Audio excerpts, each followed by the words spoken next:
Hi, everybody. Welcome back. I am talking to Jill and Dave Henry, who wrote a great book that they're going to hold up because my green screen doesn't let it show. It's The Greatest College Health Guide You Never Knew You Needed.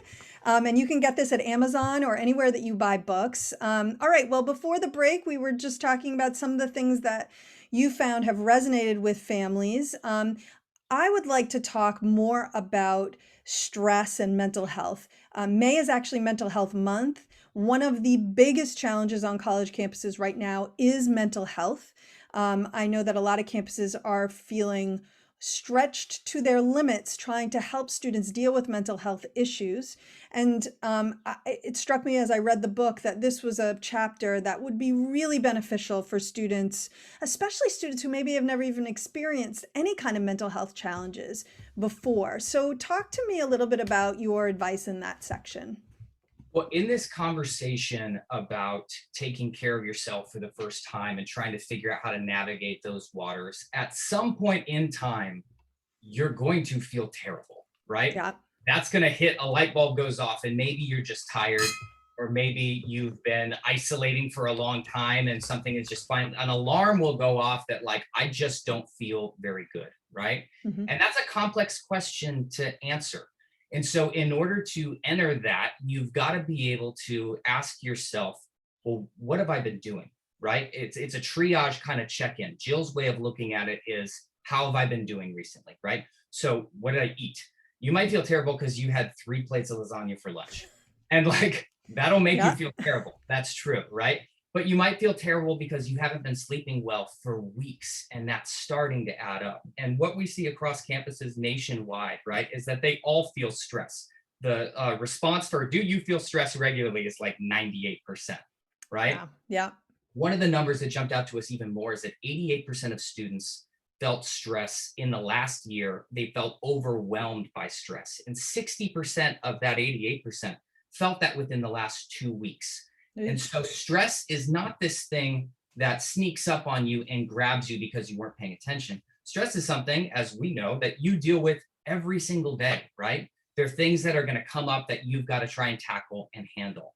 And so that beginning question of, what can I do in order to take care of myself, or how have I been doing recently, has got to start with some kind of symptomatic check-in, right? Some kind of assessment of, how have you been spending your time? What have you been eating? When was the last time you exercised? When was the last time you talked to a person? Yeah. Because in order to figure out, what can I do to feel better, you've got to have a better idea of what is it that is nagging at me, right? Yep. Well, and all the things in the book have a relationship to stress. It almost seems to all trickle down. How you eat, how you exercise. Exercise obviously can relieve stress. Eating poorly can add to it. Not sleeping enough can add to it. Having a complicated relationship with alcohol can add to it. And so at the root of everything is really, like Dave said, how are you doing? But so much of that can have an impact on just how you're feeling mentally and emotionally. And like we said earlier, because so many decisions are, being made by these students for the first time ever, it can become very overwhelming. And one of the things we heard from a lot of students that we spoke with was the freedom, which Yeah. they're so much looking forward to, ends up being one of the most challenging things to navigate. Because it's in all aspects. It's not just with the choices you make about food, but it's just your time. Compared to life in high school, you might have 2 classes in a day, but your day is opened up in a much different way than you're used to. And managing that time wisely can be very challenging because you're so excited about it, Yes. so new and novel, that you don't take a minute to sit down and prioritize, what do I need to get done so that I feel good about what I've done with my time today. And for a lot of kids, it can be difficult to learn to sort of give credence to those intrinsic rewards of just like, what makes me feel good about myself, and that's from an internal standpoint, not an external thing. Like, I got ice cream after dinner and that was fun, so that felt good, but more just about, how can I adopt some habits that make me really proud of the way that I'm living. And Right. I think for a lot of kids, it is a trial and error thing. We have a whole chapter about trial and error. I think as much as you can advise and give tips for how to sort of navigate the waters, there is a certain amount of failure that has to happen in every one of those areas for you to really figure out what works for you. because what stresses me out and how I cope with that is very different than what stresses Dave out or what might stress you out. So I think a part of it is just learning how you tick. And it can be really exciting. It's also very hard. But again, I think recognizing that when you're struggling with mental health stuff, you're not alone. There is help. There are things that you can do. And talking to your peers and realizing that you're not the only one struggling is a great first step, because it can be, like I used earlier, really help you destigmatize how you're feeling. We talk about mental health, but are students really comfortable being very open and vulnerable with how they're feeling? Maybe, maybe not. And it can be hard to, at 19, 18 years old, be broadcasting that you're really struggling, and be honest and open and not make a joke out of it. I was talking to a senior recently who said the pandemic, one of the highlights has been, it's easier to be honest about stress. She was like, there's no reason to make a joke out of it because everybody's hurting.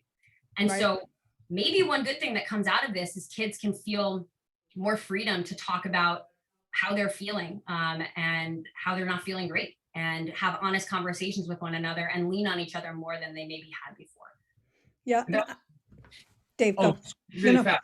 That was a real turning point for me my freshman year of college. I had a hard time adjusting to a small school coming from a big city, and felt the pressure that we've been talking about before about, I'm here for a specific reason. I've got to like do a good job and get good grades, and I'm going to play sports, and my parents are going to be proud of me, and all that kind of pressure that people put on themselves.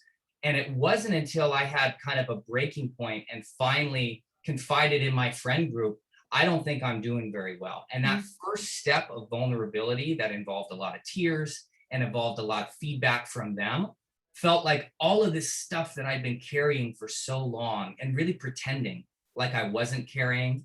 Like as soon as you can let that go and have one honest connection with somebody, you're like, oh my God, I'm okay. Like Yeah. I feel better just being able to communicate this stuff, right?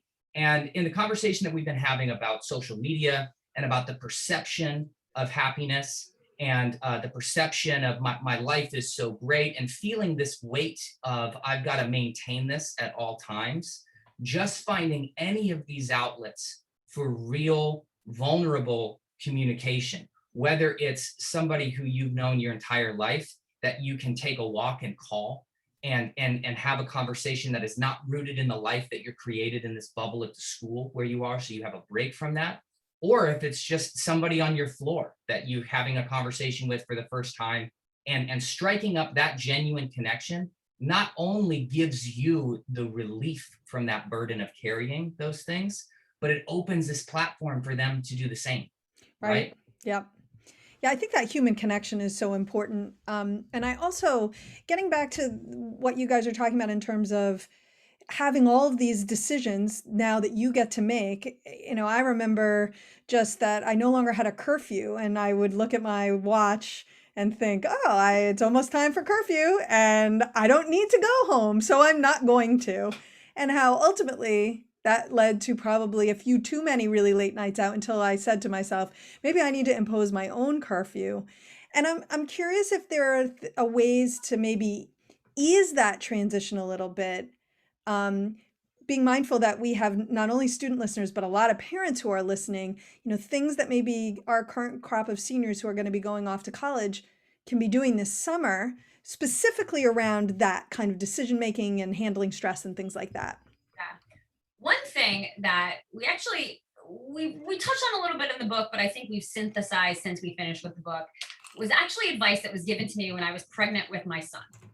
So years ago, by a friend who had previously had a child. And she was like, I want you to write down 5 to 10 things that just you can do in 10 minutes that don't cost any money, and that put a smile on your face or relieve stress or make you feel positive and productive. And I was like, why? I know what those things are. And she's like, but you won't in the moment. When you're feeling overwhelmed, you're going to forget everything you know about how to take care of yourself and what works for you. And you're going to need that list. And sure enough, it was in the notes app of my phone.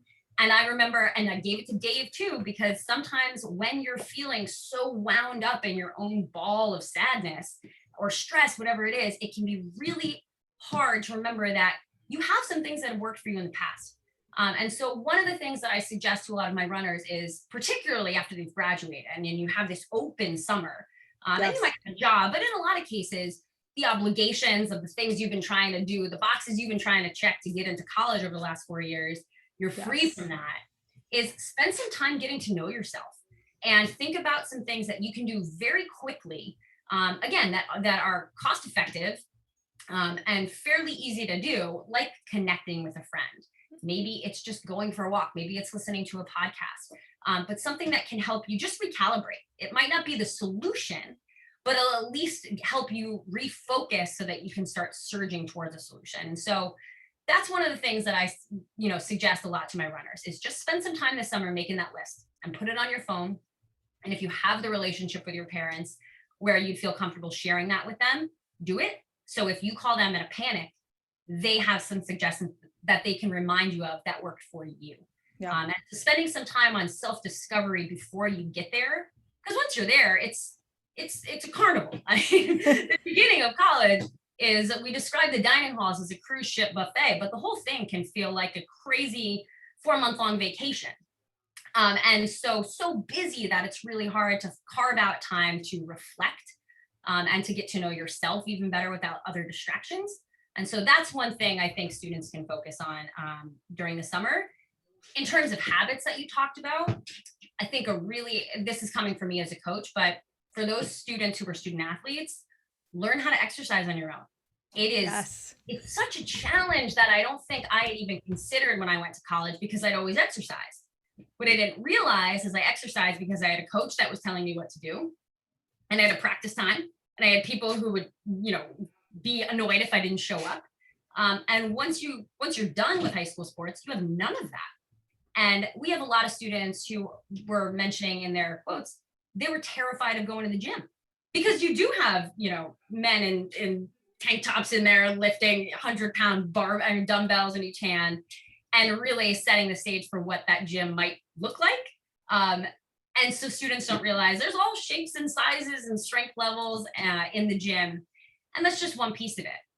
But learning how to give yourself some accountability, why maybe you want to exercise or sleep right or eat well in the first place, just spending some time putting some habits mindfully into place during the summer so that when you get to college, you already have a sense of this is how I want to live. This is what makes me feel good. This is what makes me feel in control. And also recognizing those are going to get obliterated within the first few weeks. But at least you know what to go back to. At least you have a baseline that you can return to that was working for you at some point. Right. And to piggyback off that, the idea of adding structure and adding a habit, just to talk about the how do you do that for a second? Yes. Start with one. Yeah. Okay. If you want to add exercise to your life, or if you're going to take responsibility for that, only decide I'm going to do it this amount of days. I'm going to do it at this exact time. And that idea of how do you structure your life when everything is unstructured, just focus on that one thing. And then starting to stack habits once you have those down is something that's easier to implement. So if you want to eat a certain kind of breakfast because you've decided that this is what I need, well, it's easier to do that if you're going to do it right after your workout, right? Or to translate this to the college setting, if you know that the gym is not near your dorm room, then go work out right after the class that's by the gym, right? Yep. Or wherever it is that you want to work out. But start with one habit, okay? Just do that for you. And then once you feel like you've got this regularly incorporated, add only one more on top of that, right? And try and stack those together. That's a way that it doesn't feel like, well, I have to program my whole life starting from scratch. I've never done this before. No, you don't. All you have to do is one thing. Start there, okay? Right. And I think that's great advice. And I also think this is an entirely new world that you're going to be entering, but you are taking you with you. So I always get nervous when I see students who are sort of like, I'm going to be an entirely different person when I get to college, and I'm going to do, I normally procrastinate when I was in high school, but I'm not going to procrastinate where I get to college. Well, no, you probably are. You're going to fall back on what's familiar, right? So to your point, maybe pick one thing that you would like to do differently or that you would like to establish as part of your routine, and then build on those other things in, rather than imagining it's the change in venue is suddenly going to miraculously change you into a different person, which is another thing that I see. And then I think sometimes students get frustrated and upset when it doesn't happen, that they kind of become grown-ups or new people all of a sudden, right? Yeah.